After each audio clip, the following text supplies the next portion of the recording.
মানুষের ইলম পূর্ণ হয় পাঁচ জিনিসের মাধ্যমে।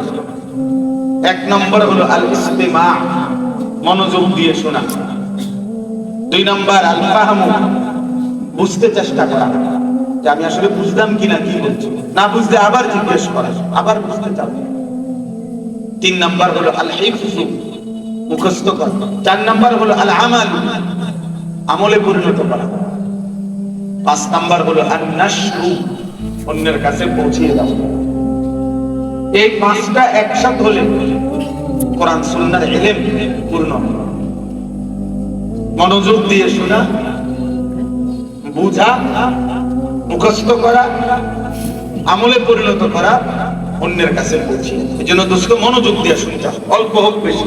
জুমার নামাজের বয়ান যদি কোনো মুসলমান মনোযোগ দিয়ে শোনে, আমি নিশ্চিত অল্প সময়ের ভিতরে তার জিন্দেগি পরিবর্তন হবে।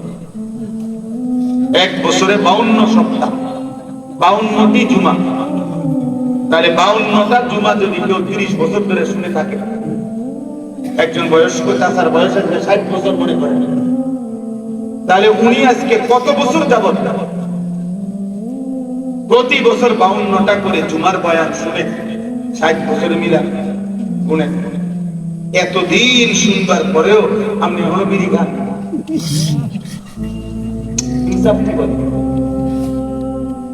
আপনার বিবেক কি বলে? আপনার বয়স 60, এখনো আপনি গালিগালাজ করেন, এখনো আপনি চা দোকানে নারীর ছবি দেখেন, নাটক সিনেমা দেখেন, এখনো আপনি বুঝলেন না কিস্তি হারাম, এখনো আপনি বুঝলেন না সুদ হারাম। আহা, আর কতদিন করে? আজও সময় হয়। আলাম ইয়ানি লিল্লাযীনা আমানু আন তাখশা কুলুবুহুম লিযিকরিল্লাহ। কোরআন কারীমে আল্লাহ বলছে, আমার মুমিন বান্দা, আমার স্মরণে তোমার দিল নরম হওয়ার সময় আজও হয়নি, আজও হয়নি। তাহলে মূল বিষয় হলো 60 বছর ধরে চাচা ইমাম সাহেব বয়ান করে, আর উনি বাদামও খায়, ওয়াজও শুনে, কদ্দুর শূন্য আবার কদ্দুর চা খেয়ে আসে। এত সতর বদল করলে দিন আসে না। এত খামখেয়ালি গাফিলের কাছে বাংলা ইংরেজি করা আসতে পারে, ইলম আসে না। ইলম বড় সাংঘাতিক, যু গায়রাতিন শাদীদা। ইলম সবচেয়ে বেশি গায়রত, আত্মসম্মান। এই কায়নাতের সবচেয়ে দামি নিয়ামত কোরআন সুন্নাহ ইলম। কোন আঙ্গাল খাঙ্গাল, কোন গাফিল, কোন ফালতুকে রবের পক্ষ থেকে ইলম দেওয়া। আপনি মনোযোগ নাই, আর আপনারা আল্লাহ তাআলা ইলম দিব কেন? ঠেকায় পড়ে গেছে, ঠেকায় পড়ে গেছে।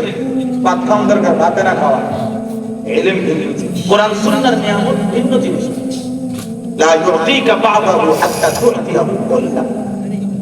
ইমাম আবু ইউসুফ রাহমাতুল্লাহ আলাইহি বলেছেন, আরো অনেক বুজুর্গ বলেছেন, আমরা ছাত্র জীবনে সব উস্তাদের মুখে শুনেছি।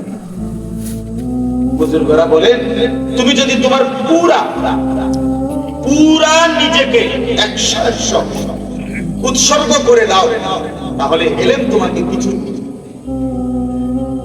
তুমি দিবা 100, নিজেকে সঁপে দিবা ইলমের জন্য, আল্লাহর দ্বীনের জন্য, তাহলে হয়তো কিছু পরিমাণ ইলম হইতে।